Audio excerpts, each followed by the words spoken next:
Et si je vous disais que cette vidéo n'était pas apparue au hasard sur votre écran, elle a été envoyée? Ce paradis a orchestré ce moment exact parce que votre esprit est prêt pour quelque chose que votre esprit peut à peine saisir? Écoutez attentivement. Dieu a essayé d'attirer votre attention. Et maintenant, il l'a. Vous l'avez ressenti, cette sainte agitation, cette voix calme chuchotant. Il y a plus dans votre vie que cela. Et vous avez raison. Il y a. Vous n'êtes pas perdu. Vous êtes réveillé.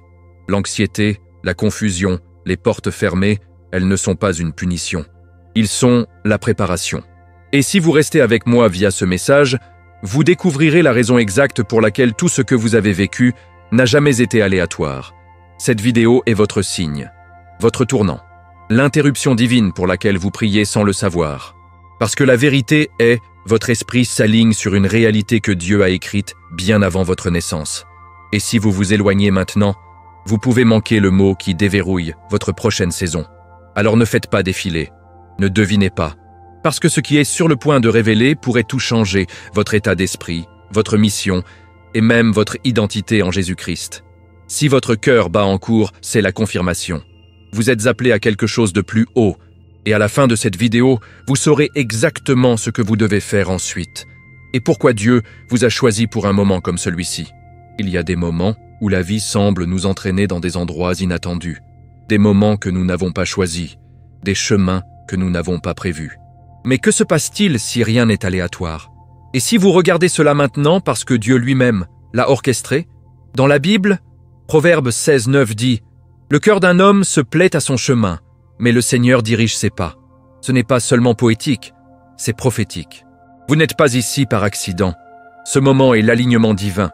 Dieu connaît votre cœur, votre désir de but, votre besoin de quelque chose de plus profond. Et maintenant, il vous parle directement. Cette vidéo n'est pas une coïncidence, c'est un appel. Pensez à Moïse dans Exode 3. Il faisait juste son travail, marchant dans le désert, quand il a vu le buisson en feu. Ce n'était pas dans son emploi du temps, c'était sur Dieu. C'est comme ça que ça marche. Le Saint-Esprit interrompt le banal avec des moments divins qui changent tout. Juste comme ça, vous êtes ici, et quelque chose à l'intérieur, vous savez que ce n'est pas ordinaire. Il y a un remorqueur dans votre esprit, un émouvant qui dit « Faites attention ». Dieu aligne votre conscience avec sa volonté. Pas plus tard, pas finalement, maintenant. Parfois, nous demandons « Pourquoi cela ne s'est-il pas produit plus tôt ?» Mais la foi nous enseigne que ce n'est pas une surface de vitesse, c'est une question de préparation. Ecclésiaste 3, 1 nous rappelle « À tout ce qu'il y a une saison, un temps pour chaque but sous le paradis. » Et peut-être que si vous l'aviez déjà entendu, vous ne l'auriez pas compris de la même manière. Peut-être la douleur, le silence, la confusion, tout cela faisait partie de la préparation. Dieu ne se précipite pas, il perfectionne. Et quand votre cœur suffit enfin à écouter, il parle. Fort, clairement, avec amour. Vous connaissez cette sensation, le frisson dans votre colonne vertébrale, la chaleur dans votre poitrine. C'est le Saint-Esprit qui témoigne. Romains 8:16 dit « L'Esprit lui-même témoigne de notre esprit que nous sommes des enfants de Dieu. » Cela signifie que la vérité que vous entendez ne vous contente pas d'atteindre vos oreilles, elle résonne dans votre âme. Vous êtes synchronisé avec la fréquence du ciel. Le timing, le message, le moment, tout est divin.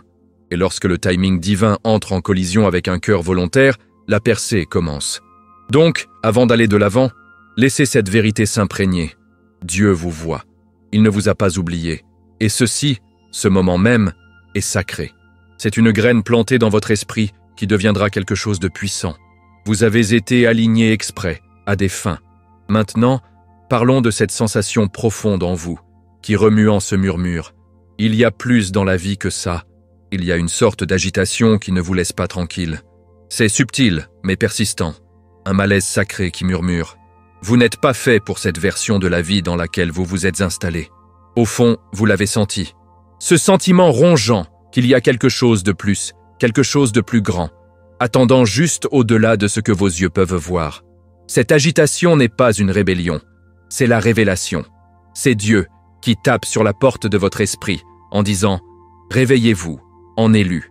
J'ai placé l'éternité dans votre cœur, Ecclésiaste 3:11. Tu n'es pas fou, vous êtes appelé. » Parfois, les gens essaient d'engourdir cette tension intérieure. Ils l'enterrent dans le travail, le bruit, les relations ou même le ministère. Mais la douleur ne disparaît pas, parce que c'est divin. C'est un signal que votre âme dépasse votre environnement. Comme une graine craquelée sous terre, ce qui vous tenait autrefois ne s'adapte plus. Et au moment où vous arrêtez de combattre ce sentiment et commencez à l'écouter, tout commence à changer.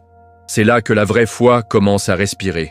La Bible dit dans le psaume 42, 7, « Appel profond à deep ». Et c'est exactement ce qui se passe. La profondeur de Dieu appelle la profondeur en vous. Voici la vérité. Vous n'avez pas besoin de tout ensemble pour être prêt. La préparation n'est pas une question de perfection. C'est une question de volonté. Même Jésus n'a pas recruté le qualifié. Il a qualifié les dispositions. Quand il a appelé Peter, l'homme était impulsif, imparfait et imprévisible, mais disposé. Et c'était suffisant. La préparation que Dieu recherche ne concerne pas le nombre d'écritures que vous pouvez citer ou depuis combien de temps vous êtes à l'église. Il s'agit d'un cœur qui dit « Me voici, Seigneur. Je ne comprends pas tout, mais je te fais confiance. » Cette posture seule invite le mouvement divin. Vous pensez peut-être « Mais je ne suis pas prêt à ce qui arrive. » Laissez-moi vous dire, personne ne l'est jamais. Moïse n'était pas prêt à affronter Pharaon. Esther n'était pas prête à risquer sa vie devant le roi. David n'était pas prêt à être roi alors qu'il était encore berger. Et pourtant, Dieu les a choisis dans leur état non préparé. Pourquoi ? Parce que Dieu prépare ceux qu'il choisit. La préparation est souvent déguisée en inconfort. Lorsque votre âme se sent mal à l'aise, lorsque votre vie se sent hors synchronisation, c'est souvent le signe que le paradis est sur le point de tout réaligner. Donc, si vous vous sentez instable, même perdu, penchez-vous. Ces troubles ne sont pas un problème, c'est une prophétie. Vous êtes au bord de quelque chose de saint. Votre esprit le sait, même si votre esprit ne comprend pas pleinement. Ne faites pas taire les remous. Ne courez pas de la douleur. Laissez-le vous conduire. Laissez-le vous adoucir. Parce que c'est dans cette sainte trouble où Dieu murmure votre prochaine affectation.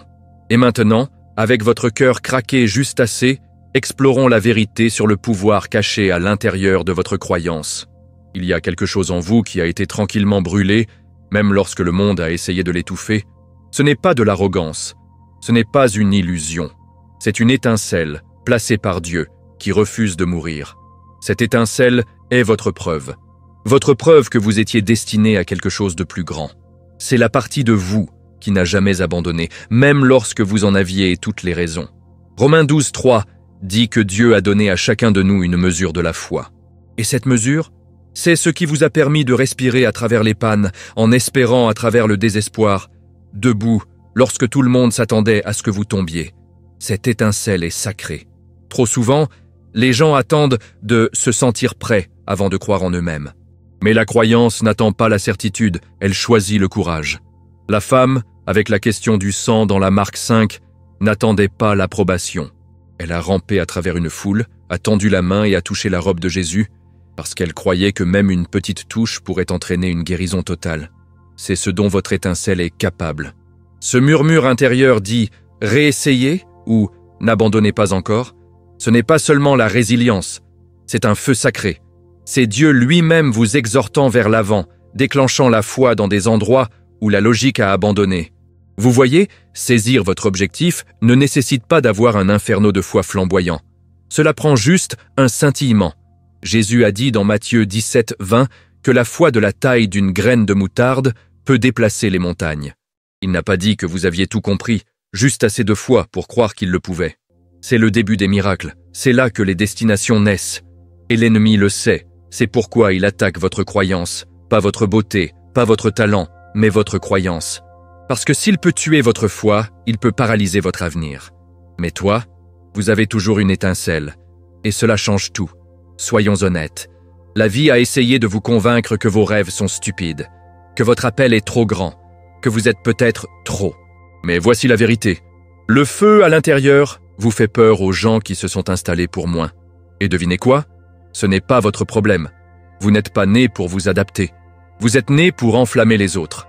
Tout comme Gidéon, qui se sentait trop petit pour diriger mais a été dit par l'ange du Seigneur, « Le Seigneur est avec toi, puissant guerrier. » Juge 6, 12. Dieu voit ce qu'il y a en vous, pas ce que le monde dit de vous. Et ce qu'il voit, c'est le pouvoir, promesse, potentiel. Alors ne sous-estimez pas cette petite flamme en vous. Cela peut sembler fragile, mais c'est divin. Il a survécu aux tempêtes censées l'éteindre. Et maintenant, il est maintenant temps de l'atteindre dans un feu qui vous guide, dans tout ce que Dieu a promis. Continuez à regarder, car ce qui vient ensuite vous apprendra à prendre cette étincelle et transformez-la en une force qui remodèle votre réalité. La plupart des gens vivent la vie sur le pilote automatique, réagissant à ce qui se passe au lieu de façonner intentionnellement ce qui pourrait être. Mais la Bible ne nous appelle pas à une existence passive, elle nous appelle à marcher par la foi, pas par la vue. 2 Corinthiens 5, 7. Cela signifie sortir avec une vision, pas seulement répondre au chaos qui nous entoure. Vous n'étiez pas créé pour survivre chaque jour par chance ou par coïncidence. Vous avez été créé pour s'associer à Dieu, pour façonner la réalité. Et comment faites-vous cela? Par l'intention, une action consciente, remplie de foi et dirigée par la prière qui déclare « Dieu, je sais que vous m'avez donné l'autorité, maintenant je vais y marcher. » Jésus n'est jamais tombé sur ses miracles. Il a déménagé avec un but. Qu'il guérissait les tempêtes aveugles et apaisantes ou relâchait les morts, il y avait toujours une intention. Il a dit dans Jean 5, 19 « Le Fils ne peut rien faire seul. Il ne peut faire que ce qu'il voit faire son Père. » C'est l'alignement. C'est une concentration divine. Et c'est le modèle pour nous. Trop souvent, les gens supposent que le changement se produit par hasard, que les percées sont aléatoires. Mais dans le royaume de Dieu, la percée est toujours liée à l'obéissance, à la clarté et au courage. La foi n'est pas passive, elle crée du mouvement. Vous devez arrêter de vous dire « peut-être que ce n'est tout simplement pas censé l'être ». Cet état d'esprit annule les miracles avant leur naissance.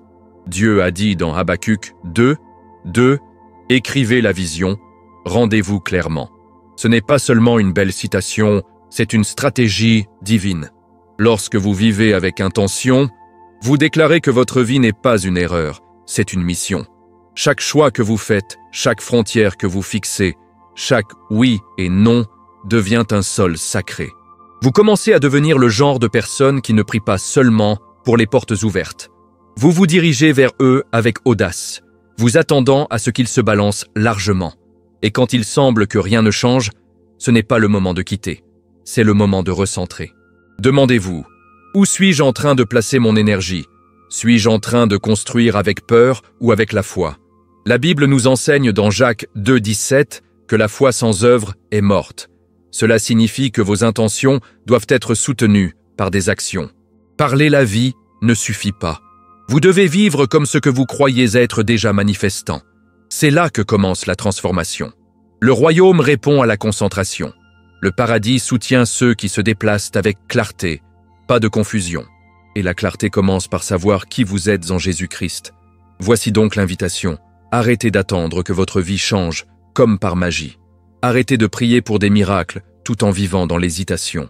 Dieu vous a déjà donné la matière première, vos pensées, votre voix, votre foi, votre autorité. Il est temps de les utiliser. Parce que la réalité que vous vivez aujourd'hui a été construite par les croyances d'hier.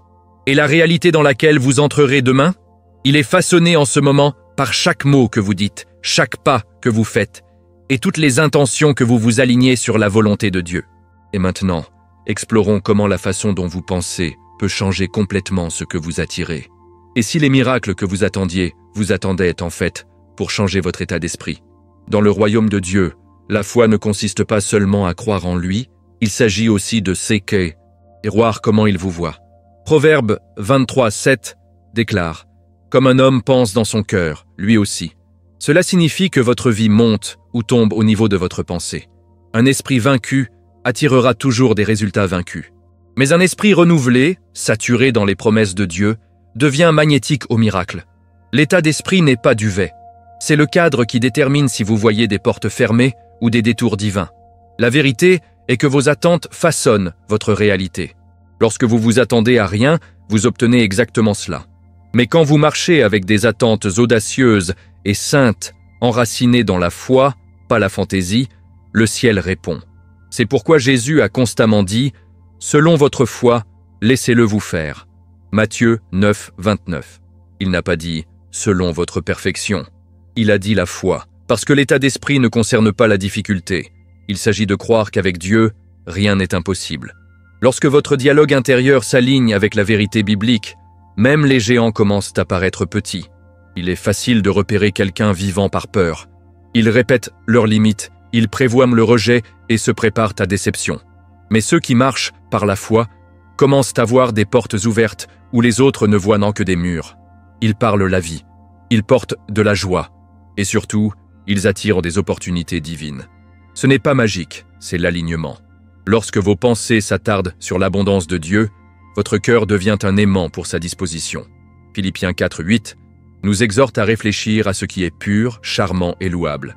Ce n'est pas une suggestion, c'est une instruction pour la clarté spirituelle et la faveur. Votre état d'esprit doit être formé comme un soldat. Laissé seul, l'esprit erre. Il craint, cela doute, il sabote. Mais lorsqu'il est renouvelé par la parole de Dieu quotidiennement, il devient une arme. Romains 12:2 nous dit de être transformé par le renouvellement de votre esprit. C'est ainsi que la maturité spirituelle commence, non pas par des sommets émotionnels, mais par la discipline mentale ancrée dans la vérité biblique. Chaque pensée que vous autorisez, chaque récit que vous croyez, chaque mot sur lequel vous méditez, il façonne l'atmosphère autour de vous. Vous n'attirez pas ce que vous voulez. Vous attirez qui vous êtes devenu dans la foi. Voici donc le défi. Commencez à penser de la promesse, pas au problème. Parlez comme quelqu'un qui croit que la parole de Dieu est vraie. Réveillez-vous avec attente, pas d'anxiété. Commencez chaque jour en déclarant « Dieu est pour moi, pas contre moi ». Romains 8:31. Parce que lorsque votre esprit est réglé sur la foi, votre énergie entière se déplace. Et ce qui a déjà été impossible commence à vous poursuivre. Maintenant, allons plus loin. Explorons ce qui se passe vraiment lorsque votre croissance devient intentionnelle. Et votre conscience commence à vous réveiller à quelque chose de plus grand. La croissance du royaume est rarement linéaire. Il ne suit pas un chemin droit et il n'est presque jamais prévisible. Vous vous levez, vous tombez, vous sautez en avant puis tombez en arrière. Mais ne vous laissez pas tromper, vous grandissez toujours. C'est la beauté de la façon dont Dieu façonne ses élus. Dans Ésaïe 64:8, nous lisons « Nous sommes l'argile et vous êtes notre potier. Nous sommes tout le travail de votre main. » L'argile ne décide pas de la forme, le potier fait. Et tandis que le processus de moulage peut être désordonné, voire douloureux, chaque pression est intentionnelle. Rien n'est gaspillé lorsque Dieu forme votre âme. Il y a des jours où vous aurez l'impression que rien ne se passe. Mais faites confiance à ceci. La graine pousse en silence. Sous la surface, la foi se développe. La conscience spirituelle s'affiche. Vous commencez à remarquer vos propres pensées, non pas pour les condamner, mais pour leur faire l'autorité. C'est la croissance. Prenant conscience de vos modèles, de vos déclencheurs, de vos tendances, non pas de vous faire honte, mais de récupérer votre histoire. Comme le dit 2 Corinthiens 10:5, nous prenons chaque pensée captive pour l'obéir à Christ. C'est la maturité spirituelle, pas la perfection, mais la conscience qui mène à la victoire. Les gens pensent que la croissance semble être une élan constante. Mais en vérité, la croissance réelle ressemble souvent à la répétition, la même prière, la même discipline, la même reddition, encore et encore. Et à chaque répétition, votre monde intérieur devient plus fort. Comme David qui s'occupe des moutons avant de faire face à Goliath, ce qui semble ennuyeux pour les autres, c'est en fait votre terrain d'entraînement. Dieu vous prépare dans les coulisses, spirituellement, émotionnellement, mentalement. Il construit une fondation qui ne s'effondrera pas lorsque les projecteurs arrivent. La question est, pouvez-vous rester fidèle à l'endroit caché? Et n'oublions pas, l'ennemi n'attaque pas ce qui ne grandit pas. Cette résistance auquel vous avez été confronté, c'est la confirmation. Vous êtes dangereux pour l'obscurité maintenant. Plus vous devenez conscient de votre identité divine en Jésus-Christ, plus l'enfer est stratégique. Mais rappelez-vous, la guerre spirituelle est un signe de mouvement spirituel. Éphésiens 6:12 nous rappelle que notre lutte n'est pas contre la chair et le sang, mais contre les pouvoirs de l'obscurité. Alors ne soyez pas surpris par la chaleur. Cela signifie que le feu de transformation est actif en vous. Vous ne perdez pas, vous évoluez. Donc, si la vie ressemble à une boucle ces derniers temps, ne vous découragez pas. C'est la forge de votre avenir. Dieu n'est pas lent, il est précis. Et ce processus de conscience dans lequel vous entrez, cela vous rend imparable. Restez dans le combat, restez dans la parole. Parce que plus vous êtes conscient de qui vous êtes en Christ, moins vous devenez réactif au chaos autour de vous. Et maintenant, parlons du genre de travail que personne ne voit, mais le paradis récompense toujours. Le travail intérieur qui change tout. Il y a un type de travail pour lequel personne ne claque. Pas de récompense, pas d'applaudissements, pas de messages Instagram. C'est le travail fait en secret, au fond de votre âme. C'est le travail intérieur. Et dans le royaume de Dieu, c'est le travail le plus sacré de tous. Le psaume 139, 23 à 24 dit « Recherchez-moi, ô Dieu, et connais mon cœur. Voyez s'il y a une manière offensive en moi, et mène-moi de la manière éternelle. » Ce n'est pas une prière occasionnelle, c'est une chirurgie spirituelle.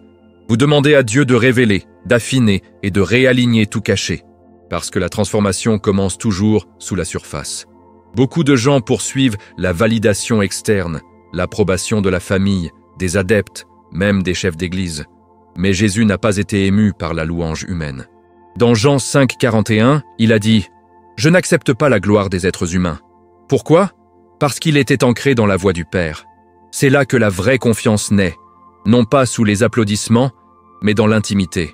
Vous n'avez pas besoin de la permission de croire à l'appel que Dieu a passé sur votre vie. Si le Créateur de l'univers vous a affirmé, pourquoi laisser la création vous faire vous questionner ? La foi signifie marcher audacieusement, même lorsque personne ne s'accumule encore. Le véritable changement se produit lorsque vous cessez de jouer et commencez à devenir. Lorsque vous réalisez que vous n'avez pas à gagner votre place, vous l'avez déjà. Dans Romains 8, 15, Paul nous rappelle « Vous avez reçu l'esprit d'adoption par qui nous crions. Abba, Père. » Vous ne vous efforcez pas de l'approbation, tu es déjà un fils, déjà une fille. Et cela signifie que votre valeur n'est pas basée sur ce que vous faites, mais sur qui vous êtes.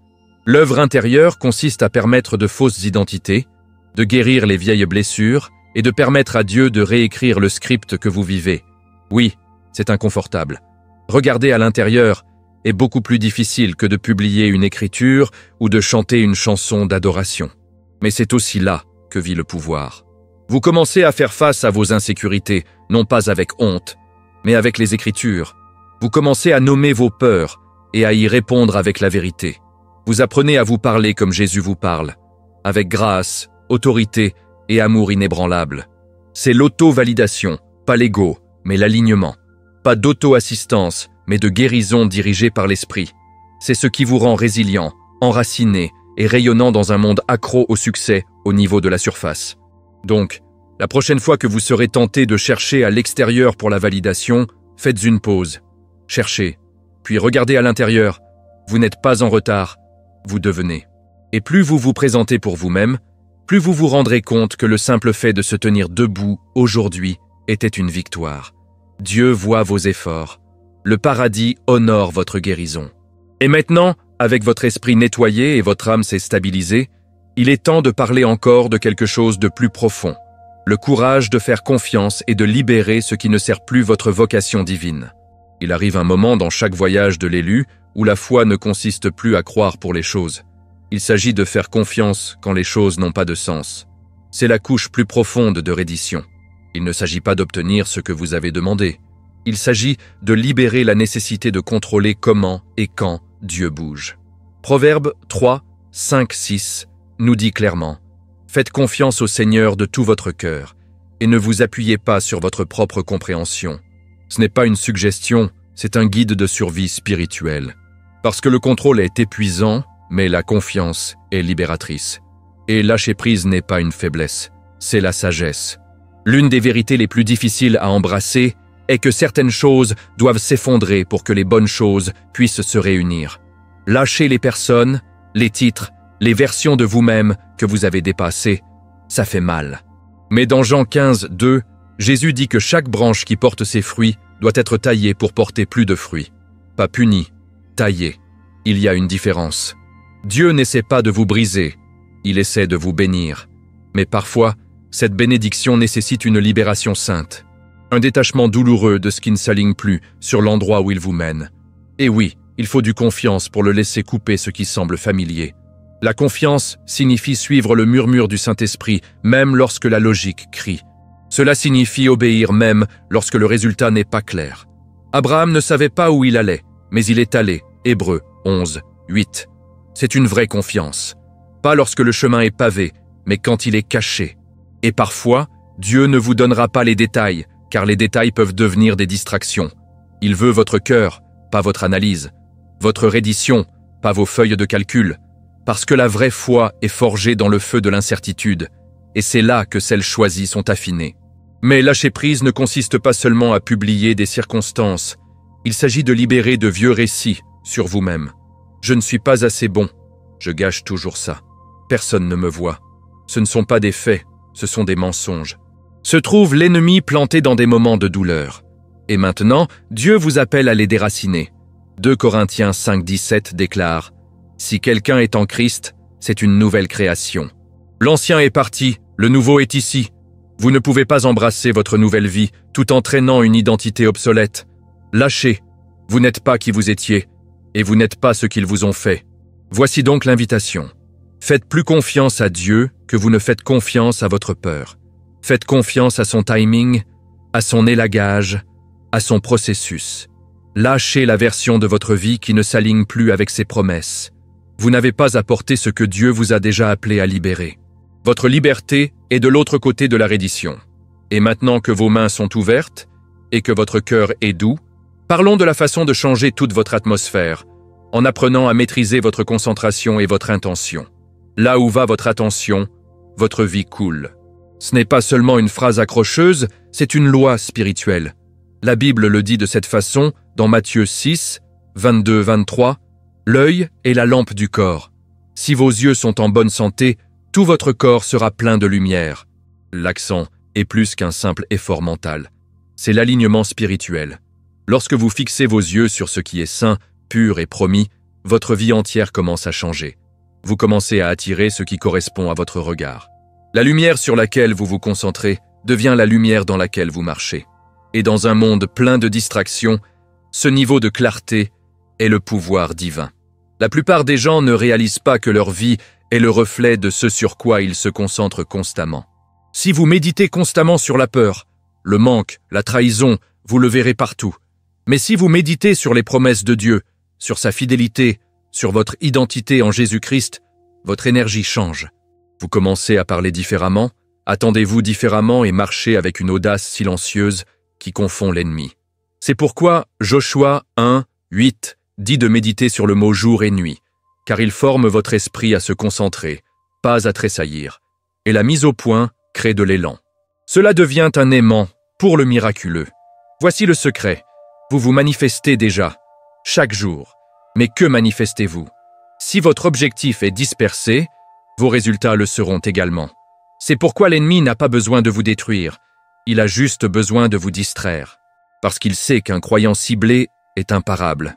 Jésus nous a clairement montré cela. Dans Luc 9, 51, il dit « Il s'est résolument parti pour Jérusalem. Il connaissait son but. Il n'a pas laissé les critiques, les foules ou le confort le retirer. » Ce genre de concentration inébranlable est ce qui naît sens du destin, et ce même pouvoir vit en vous. Commencez à regarder ce que vous regardez. Commencez à prêter attention à ce qui attire votre attention. Vos yeux sont-ils fixés sur des tempêtes ou sur le Sauveur qui les marche? Tu te souviens de Peter? Il marchait sur l'eau jusqu'à ce qu'il se concentre de Jésus au vent, Matthieu 14h30. L'accent ne consiste pas à ignorer la réalité. Il s'agit de choisir quelle réalité définira votre prochain déménagement. Vous pouvez regarder les vagues ou regarder celles qui les commandent, et ce choix déterminera si vous coulez dans la peur ou que vous vous tenez dans la foi. Alors aujourd'hui, définissez votre esprit comme Flint. Soyez intentionnel avec vos yeux, vos oreilles, vos conversations intérieures, parce que vous n'êtes pas seulement un passager passif dans la vie, vous êtes un co-créateur avec Dieu. Éphésiens 3, 20 dit qu'il peut faire incommensurablement plus que nous demandons ou imaginons, selon son pouvoir de travail en nous. Cela signifie que ce sur quoi vous vous concentrez a le pouvoir divin. Et maintenant, avec votre attention alignée et votre esprit éveillé, il est temps de parler de quelque chose de profond, ce que cela signifie vraiment pour embrasser votre voyage et s'aligner avec votre moi futur.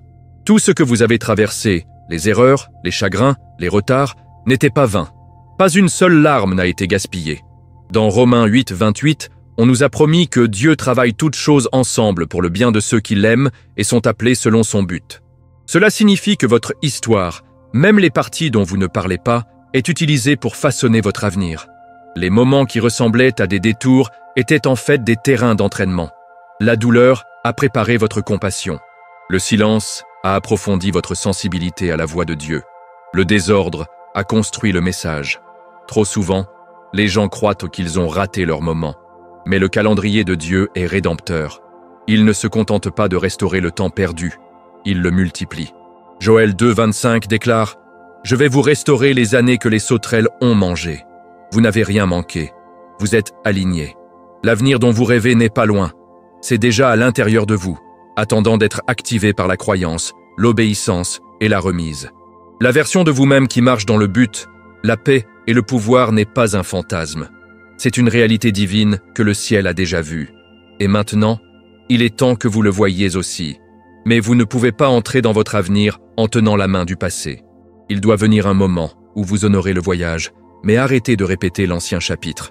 Philippiens 3, 13 dit « Oubliant ce qui se passe derrière et s'efforce de ce qui nous attend, je continue. » Appuyez sur « On ne signifie pas de nier vos cicatrices, cela signifie refuser de les laisser vous définir. Ils sont la preuve que vous avez survécu, que tu as guéri, que vous êtes toujours là.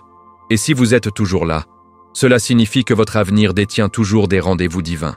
Vous n'êtes pas en retard. Vous n'êtes pas en retard. Vous êtes prêt. Embrasser le voyage signifie également embrasser qui vous devenez. Cette future version de vous, celle qui marche dans une foi inébranlable, qui bénit les autres, qui habite à la honte, ce n'est pas un étranger. C'est ce que vous devenez en Christ. 2 Corinthiens 3, 18 dit que nous sommes transformés en son image avec une gloire toujours croissante.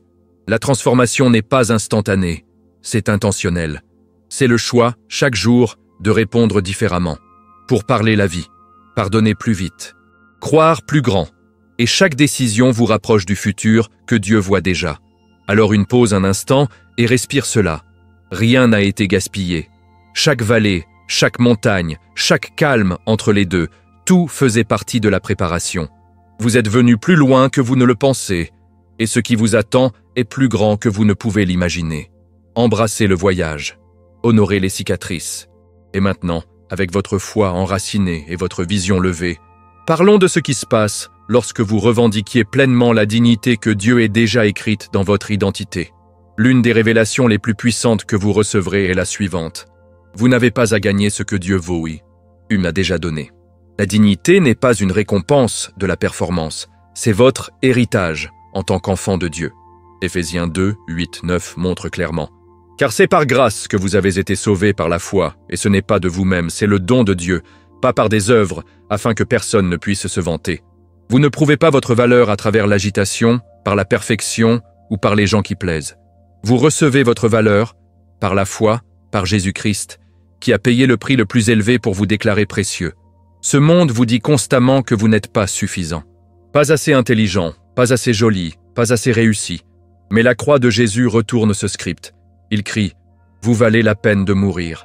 Laissez cela pénétrer. Avant d'accomplir quoi que ce soit, Jésus a choisi les ongles pour vous. Ésaïe 43, 4 dit « Vous êtes précieux et honoré à mes yeux, et je t'aime ». C'est la voix que vous devez commencer à écouter. C'est la vérité qui fait taire la honte. Votre dignité n'est pas à débattre, c'est divin. Et une fois que vous avez accepté cela, vous commencez à marcher comme quelqu'un qui a été couronné de buts. Réclamer de la dignité signifie rejeter l'envie de faire vos preuves à ceux qui ne vous ont jamais vu clairement. Cela signifie s'éloigner des espaces qui vous exigent que vous rétrécissez, vous réduisez ou adoucissez votre lumière pour être accepté. Jésus ne s'est jamais excusé pour son autorité, et vous n'avez pas à vous excuser pour votre onction. Luc 10, 19 dit qu'il vous a donné le pouvoir de piétiner les serpents et les scorpions et de surmonter toute la puissance de l'ennemi. Cela inclut l'ennemi de l'insécurité, de la honte et de la fausse humilité. Vous avez été fait marcher au pouvoir, pas l'arrogance, mais la confiance du royaume. Et voici la clé. Lorsque vous revendiquez votre dignité, vous donnez aux autres la permission de réclamer la leur. Vous devenez un miroir, un rappel, une étincelle. Votre posture devient prophétique. Les gens commencent à vous regarder et à demander « Qu'est-ce qui a changé ?» Et vous direz « J'ai cessé de supplier les sièges aux tables que Dieu n'a jamais construits pour moi. J'ai construit un autel à la place. » C'est le changement. Vous arrêtez de vous efforcer et commencez à briller. Parce que lorsque vous savez qui vous êtes en Christ, le rejet ne pique pas la même chose. Cela devient une redirection. Et la critique? Il suffit de confirmer que vous marchez dans le but. Alors, Tenez-vous debout. Les épaules en arrière, chein vers le haut. Pas en fierté, mais en promesse. Vous avez été choisi, pas toléré. Wind, pas accidentel. Mis à part, pas aléatoire. Vous n'avez pas besoin de prouver votre valeur pour qui que ce soit. Vous n'avez qu'à refléter celui qui vous l'a donné.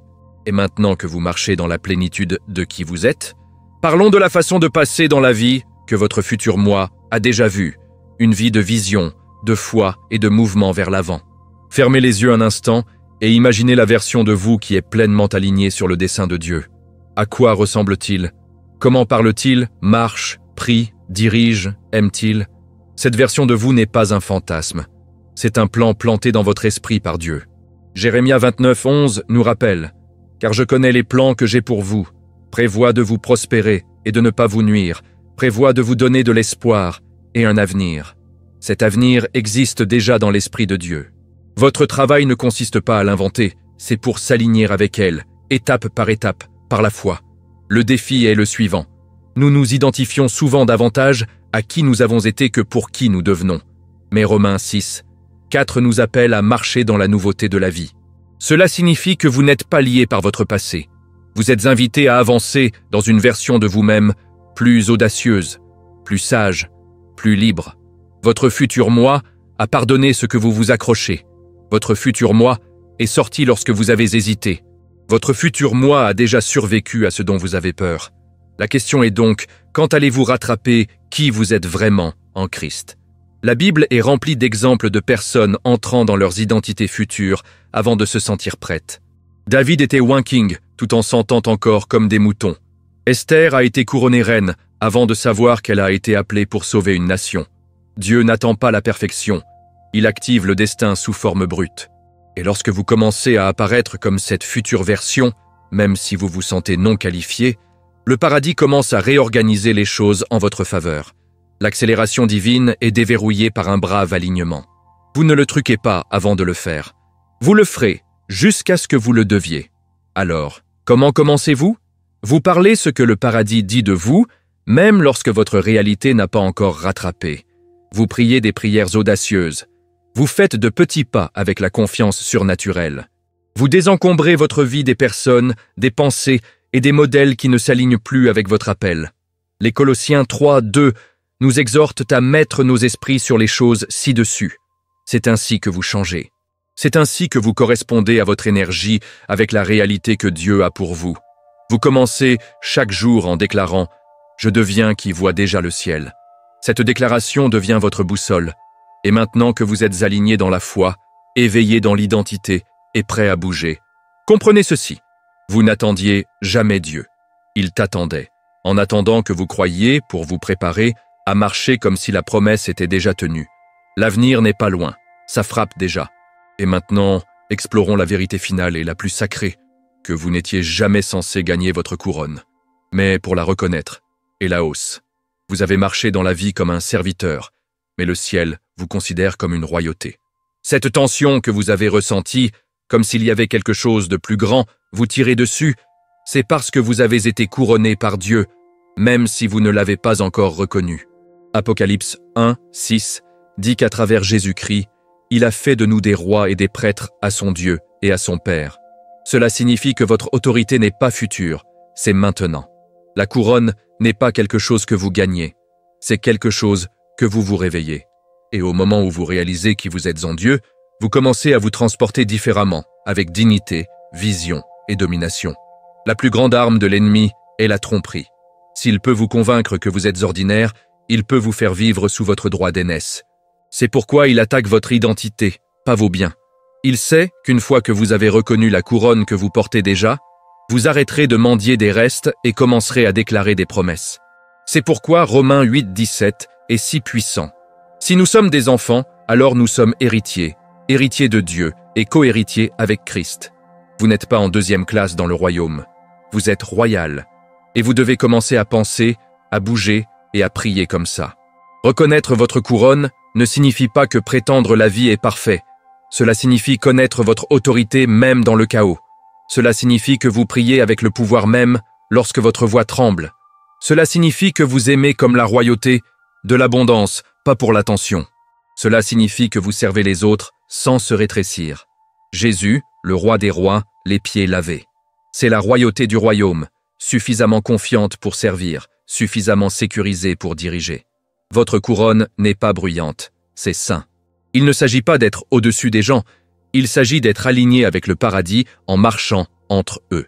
Vous avez peut-être grandi en étant dit de rester petit, de ne pas faire de bruit, pour être réaliste, mais la couronne dit le contraire. La couronne dit que vous étiez mis à part, appelé, choisi. Pas pour l'arrogance, mais pour la mission. 1 Pierre 2, 9 déclare « Vous êtes un peuple élu, un sacerdoce royal, une nation sainte, la possession spéciale de Dieu. » Cela signifie que votre existence n'est pas aléatoire, c'est prophétique. Votre vie est un message. Et lorsque vous embrassez votre couronne, votre présence seule déplace les atmosphères. Vous commencez à marcher dans des pièces, non seulement pour vous intégrer, mais pour les transformer. Voici donc la vérité. Vous avez été couronné depuis le moment où Dieu vous a appelé. Mais maintenant vous le voyez enfin debout dedans. Et lorsque vous le portez avec humilité et audace, regardez comment tout commence à répondre à la royauté qui était en vous. Votre état d'esprit change, votre posture modifie. Et maintenant, alors que nous rassemblons tout, il est temps de révéler pourquoi cette vidéo vous a trouvé aujourd'hui et ce qui vous attend lorsque vous dites oui à votre alignement divin. Il y a un moment sacré dans la vie de chaque croyant où le ciel s'arrête et toute la création retient son souffle en attendant votre oui. Pas l'hésitation, conditionnel oui, mais le oui intrépide. Le oui qui dit « Dieu, je suis prêt, quoi qu'il en soit ». Ce oui débloque quelque chose qu'aucune quantité d'effort ne pourrait réaliser. Isaïe 6, 8 capture ce moment. Puis j'ai entendu la voix du Seigneur dire « Qui vais-je envoyer ?» Et j'ai dit « Voici moi, envoyez-moi ». L'alignement divin ne commence pas par la perfection. Il commence par la reddition. Vous avez entendu le message. Vous avez senti l'agitation. Le temps de report est terminé. Lorsque Dieu appelle, le retard est la désobéissance déguisée. Il ne vous demande pas de tout comprendre, il vous demande de faire confiance. Marchez avec lui, tout comme Abraham l'a fait, ne sachant pas où il allait. Hébreux 11, 8. L'alignement nécessite un mouvement. Vous ne pouvez pas vous aligner sur Destiny tout en vous soutenant. Vous devez bouger, même si ce n'est qu'une étape. Parce qu'avec chaque acte d'obéissance, le ciel se rapproche et l'atmosphère autour de vous commence à se déplacer dans le rythme divin. Dire oui à l'alignement divin signifie également dire non à tout ce qui vous retire de son usage. Non pour craindre déguisé en logique. Non nos distractions déguisées en opportunités. Non nos relations qui atténuent votre esprit. Dieu ne vous appelle pas dans l'alignement pour vous rendre misérable. Il vous appelle à la clarté. Et la clarté naissance à la paix. Le psaume 37, 23 nous rappelle « Les étapes d'un homme bon sont ordonnées par le Seigneur. Cela signifie que lorsque vous dites oui, vous ne vous promenez pas. Vous marchez sur un chemin qui a été préparé avant votre naissance.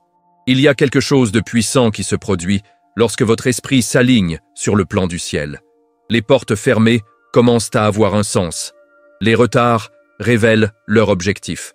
La douleur devient une prophétie. Vous vous rendez compte que chaque détour était la redirection divine, pas le déni. Et soudain, vous arrêtez de chasser les signes, parce que votre vie devient une. Vous devenez la preuve vivante que Dieu choisit toujours, appelle toujours, équipe toujours. Votre oui devient contagieux. Il déverrouille le oui des autres. Il ouvre des portails de faveur qu'aucun homme ne peut fermer. Et tout le ciel bouge quand même un cœur dit « Oui Seigneur ». C'est donc votre moment. Pas plus tard, maintenant. La vidéo ne vous a pas trouvé. Dieu l'a fait. Et il attend, patiemment, avec amour, pour votre oui. Sera-ce facile? Non. Cela en vaudra-t-il la peine? Éternellement. Vous ne regardez pas seulement un message. Vous vous tenez à un carrefour. On mène à plus de la même chose. L'autre mène à tout ce que Dieu vous a créé. Dites oui.